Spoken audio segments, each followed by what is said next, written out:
All right, so this is an aerator system. This is the standard system here that we have that's in Cape Coral. This is, you got to maintain it once a month. The biggest thing is cleaning that aerator tank. This aerator tank right here, you want to scrub it and clean it. So the first thing you want to do is start draining this. So we got our channel locks here. Turn this on. Turn it.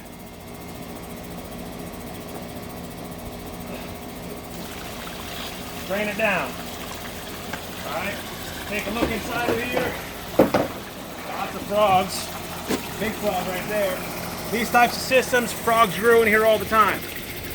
They continue to come in there. So unplug everything. Everything gets unplugged. Okay? You start right here from the switch. You open up the switch. As you can see, you're getting sand, probably ants and bugs in there. All right. So once you unplug everything, you come down here to the well switch. They have little contacts right here. In the contacts, those you want to actually file with an emery cloth or a file. So if you have a file,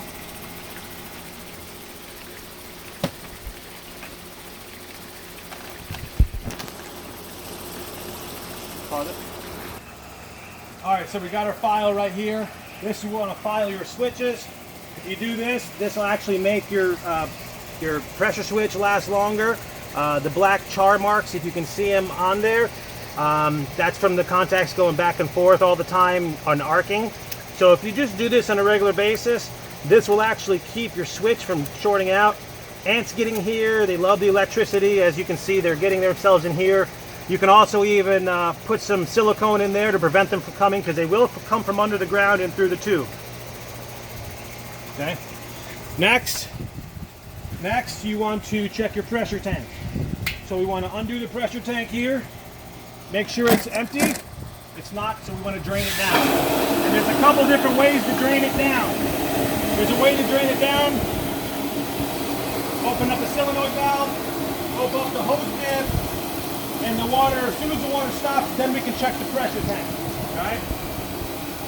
Same thing on the house side. Go turn the house water on, turn it on, and let it drain completely out. Alright? You can do that, or you can unscrew your pressure gauge here.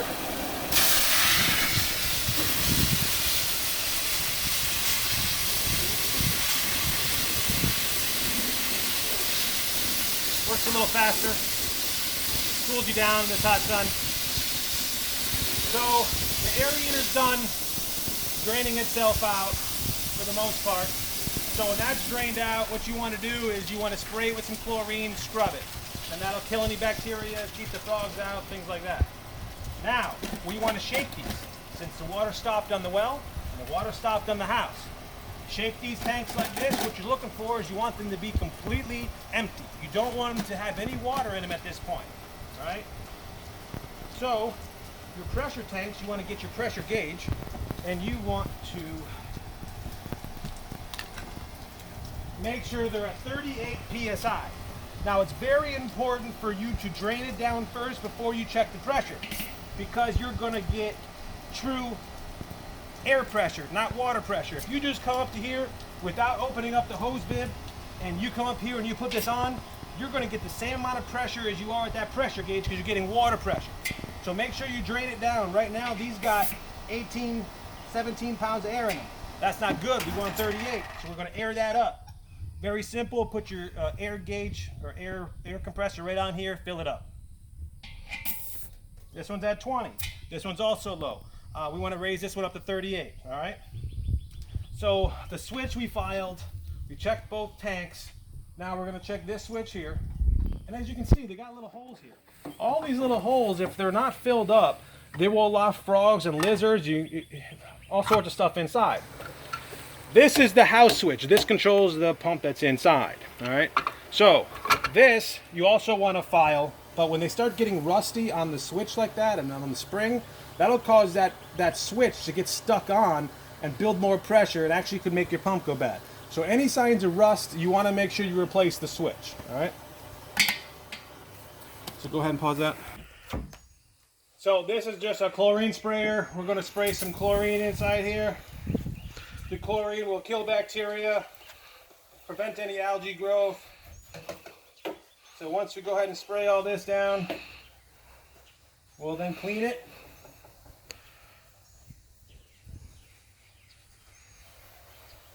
And then once we're all done with that, we're going to try to seal it up as much as possible.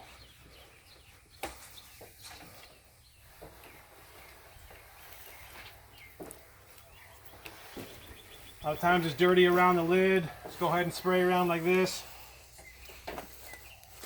The lid itself.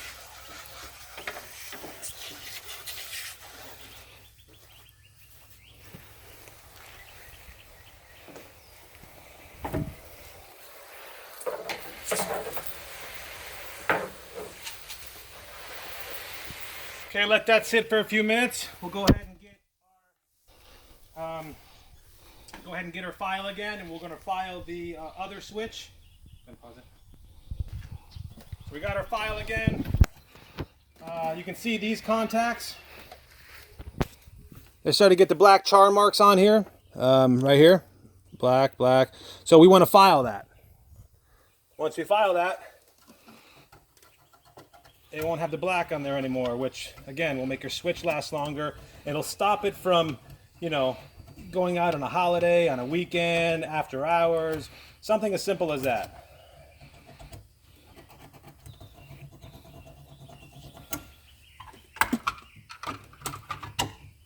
Now also, if you look over here, you can see that they don't have any Romax connectors and bugs and critters to get right in there. Same thing with there. They're allowing that frog to get in there, so you want to try to seal it up as much as possible. They make little covers that go on here that prevent anything from getting in there.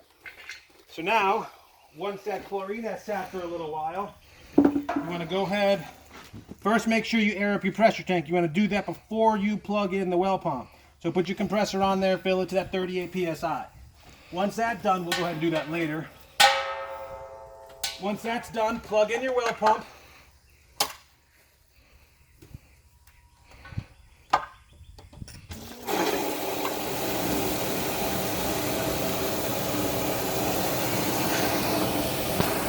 So this is filling up.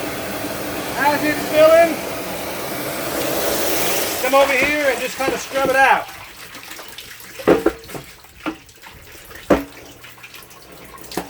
Any frogs in here, go ahead and evict them. They will come back again. That's a guarantee. In fact, by the end of this video, I bet they'll be coming back here.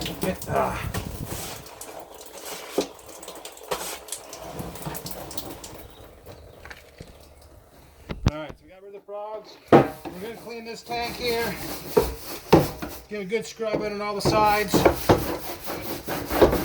pause it. Okay. Alright, got that clean. We'll go ahead and plug this one back in. That's your solenoid valve on your float. As this is filling up, go ahead and keep scrubbing and rinsing it.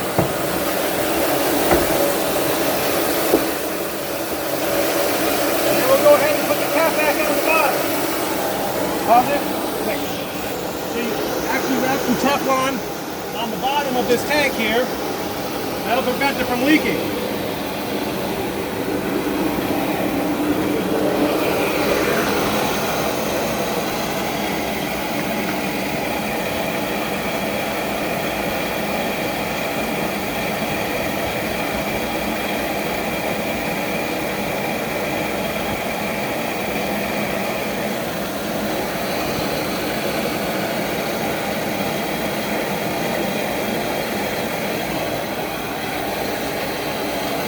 All right, we got that back on. We're letting it fill back up.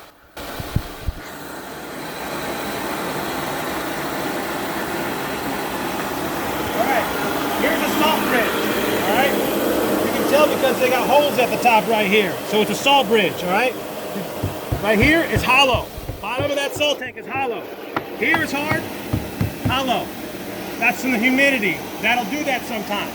So what we want to do in this instance, we want to fill this salt tank up with water. That'll make it, that salt drop back down to the bottom. All right? But it's very important because right now, even though that you have salt, you're still going to get hard water because it's hollow. The water only goes from here to here. So it's putting water back in and taking water out, but it's hollow. So it's not getting any salt whatsoever. And that's water, that's that humidity for you. That salt just sticks together. So it's very important to make sure that's not bridge. It's hard as a rock up here. Okay? So once that's done filling, we're going to go ahead and fill this up with water to the top. Don't be afraid to fill it up because the next time it goes through cycle or cleans itself out, it'll suck all the water back out. Alright, so while that's filling back up so we can get some water into here, and we're going to go ahead and check your water softener. You got a red nut driver hollow nut, and then you got a yellow one hollow nut. Alright? So this is the Fleck water softener. Standard water softener, non-metering, is going to use tons of salt. Only regenerates on per day. This unit, these pins represent every single time they're pushed in, it regenerates itself. So as you can see, it's regenerating every 3 days it's regenerating. This is the time of day it is now. That's pretty close, it's around 11. You push this button in and you turn the wheel. That sets it to clean itself out at 2 a.m. automatically. Internally it does it. This is only the time of day it is now, all right? So we're gonna take our yellow one on the side here. Now remember, it's already depressurized when we depressurize it on the house side. So open up the injector cap here.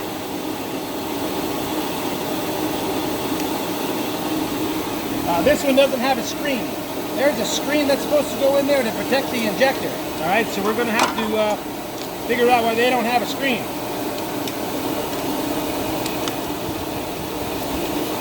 The water keeps coming out. If that happens on you, what you can do is you just bypass it. Even though the water's off, it's just draining out. You bypass it, the water stops. All right, so you don't have to work around wet feet all day. This line of profession is what happens. This is a spark plug looking thing. It's called the Brine refill valve. As long as you can push down on that and it springs up really good, that's all that matters, all right? This is an injector. This is what injects the salt into it, okay? You want to make sure you look in there, it's nice and clean, which it is. There's also another one in here called the throat. That throat is a little trickier to get out. And it's got a throat right there. Nothing clogged, all right? So we're gonna go ahead, screw those back in. Now when you screw them back in, always start in the reverse direction to hear it click. Once you hear it click, then you can start screwing in. Not very tight at all. Same thing with this one. Backwards until you hear it click like that. And then right there, nice and easy, all right? Now, these ones are a little more difficult to get to, but this is what's called the drain line flow controller. If anything gets clogged in there, it'll stop your water shop from working, it'll overflow the salt tank, and it'll cause problems just from being plugged up in there. So people like doing is they make a cup link right here. So when they basically turn the softener on to backwash, they want to see a good flow through there. And that's okay, it doesn't have to be glued, all right? So as long as you're seeing a good flow through there, that's all that matters. Any restriction whatsoever, it'll cause a problem. So you go ahead and pop those back on. Now, it's very important when you're screwing these on. Screw this one down, not very tight. Come to this one. Not very tight, come back here. Now, you don't want to over tighten these. I mean, it's finger tight. They have an O-ring on there. If you tighten it too much and the valve is old from the sun, it will crack right here and it will come apart from the valve and the valve will go back. So it's very, you can lube the O-ring, which is good, but not very tight at all right? So now we got the water, this tank stopped filling. So we're gonna go ahead and turn the water back on so we can actually fill this salt tank and get rid of that bridge. Go ahead, pause it. All right, so here's the pressure gauge. We're gonna plug the pump back in. Okay, this is a low pressure cutoff switch. If you got one of these, they work good. Sometimes in the middle of the night, you gotta take a shower and it turns off. When it turns off, you gotta come out here and you gotta lift that lever. So that little lever, you lift up. Now I'm going to wait for water to come out here because sometimes these pumps get airlocked. That's why I like taking the gauge off, because I can determine if it's going to get airlocked or not. So I just lift this lever up just a little bit until the pump turns down and holds it. Okay? Get all the air on the line. Then go ahead and get your Teflon tape again. Pause it. So get your Teflon tape, just a few wraps.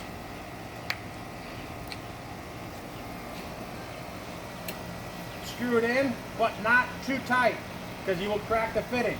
And to help you prevent the crack in the fitting, if you go backwards, then tighten, and then backwards, and then tighten.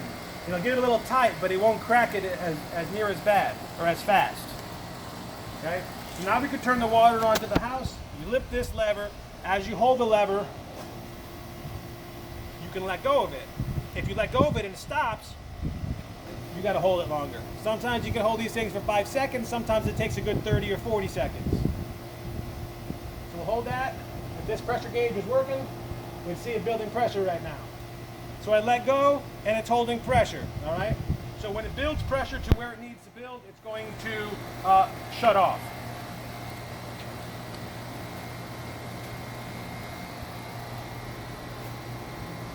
Pause it. Pump just shut off. We're going to fill this up. Now what you notice, if you come over here, you're going to notice that you'll probably get a sinkhole here as it works its way through the salt, and you'll see the salt drop. If it doesn't, don't worry about it. It will do it tonight.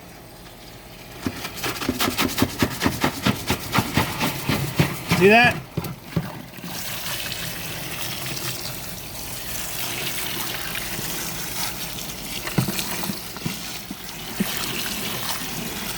Fill it up to the tippy top.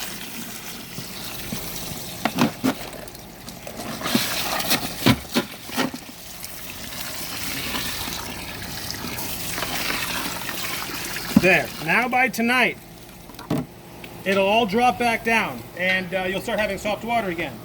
But the water in here, you can kind of see it's some houses you'll see that has really dark. You can see the green algae coming from the house line. That sometimes gets trapped in your pipes and you need to sanitize your water lines. You'll see that in your screens inside the house every once in a while. But in here, will turn brown eventually. That's the water coming from here going into here. If that's brown, it's a bio. You need to do a cleaning on your softener. These softeners should be cleaned with citric acid, a sanitizer system, every so many months, 6 months or so. But you want to put citric acid in here every single month. When you're filling up your salt tank, you put citric acid in here. Put a bag of salt, layer a little citric acid powder. A bag of salt, a little more citric acid. What that's going to do, it's going to keep the resin nice and clean in here. If that stuff goes bad, it's $300, $400, $500 to replace. That citric acid will prevent it from going bad prematurely. All right? So now, we want to come over here, turn this and go through cycle. I'm going to turn it back out of bypass. So turn it back on.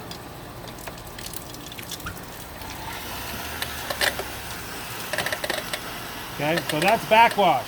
There's that good flow that we were looking for. That's why you got a coupling there so you can see the flow, all right? So we know we got good flow. We already checked the drain line flow controller earlier. We know that's good. I went ahead and took this off. Very easy to take these off, okay?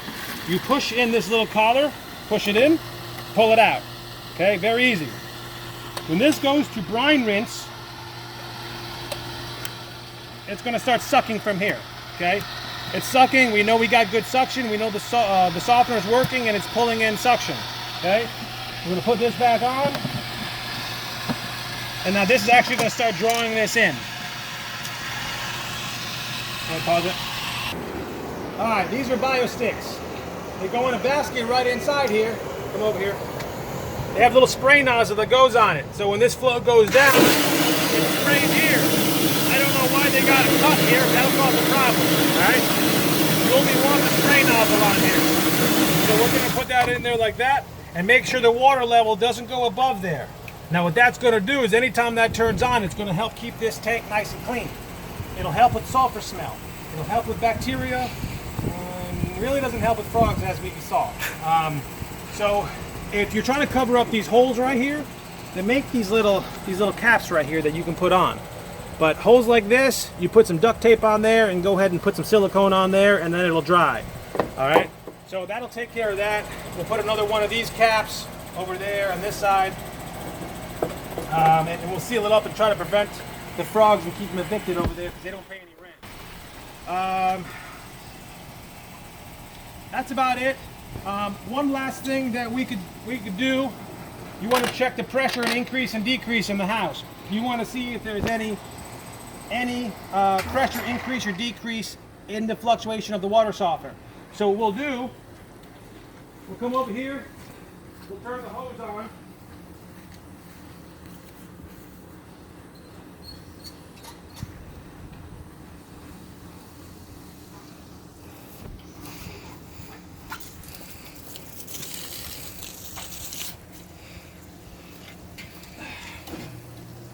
So here, hold this up. And we'll see if we're going to bypass it and see if we get any increase in pressure. Not much. I don't see much at all. So that means the inside of here is not getting plugged up. But as you can see in here, it's getting brown. So this is where you would do a treatment to try to get that water clear, because that water is getting brown from inside of here. It's coming in and out of here, and that's what's affecting this color of the water. Pause it. All right, we went ahead and shut the water off. We're going to take off the back of the water softener here. So a couple things you want to check. You want to check the salt settings. The salt settings are right there. Make sure it's in pounds, not in kilos. It's 6 pounds for this size tank. It's okay in Cape Coral. If you're in Fort Myers or St. Carlos where you got tannins or iron, you want to be higher in the salt settings. Okay. You also want to draw your attention to right here. I'm going to turn this knob in the front and see if there's any leak that comes out of there.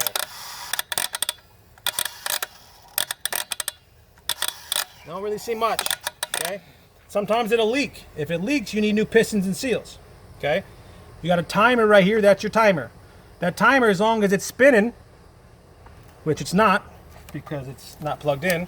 So once we plug it back in, it'll start spinning. And you can see it spinning right there. Now, in about 5 minutes, on the timer on the front, that'll advance. Come over here.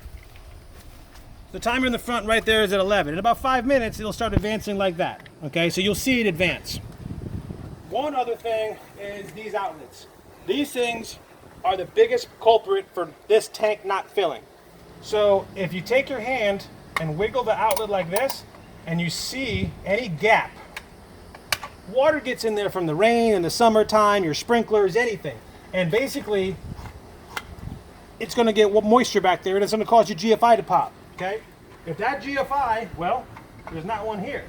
Normally there's GFI there that pops. So, for instance, if this GFI popped, it wouldn't be here. It'd actually be in the garage, on an outlet in the garage. Then you'd have to go and pop that. Okay? That's about it. Stay tuned. We're going to have how to maintain a sulfur filter, also how to maintain a whole house reverse osmosis system. Stay tuned. Yep. So this is that, I want to show you guys this. This is that Ban-T, the citric acid. All right, so you go ahead and put a little bit in here like this, sprinkle it. Okay. Then add your salt.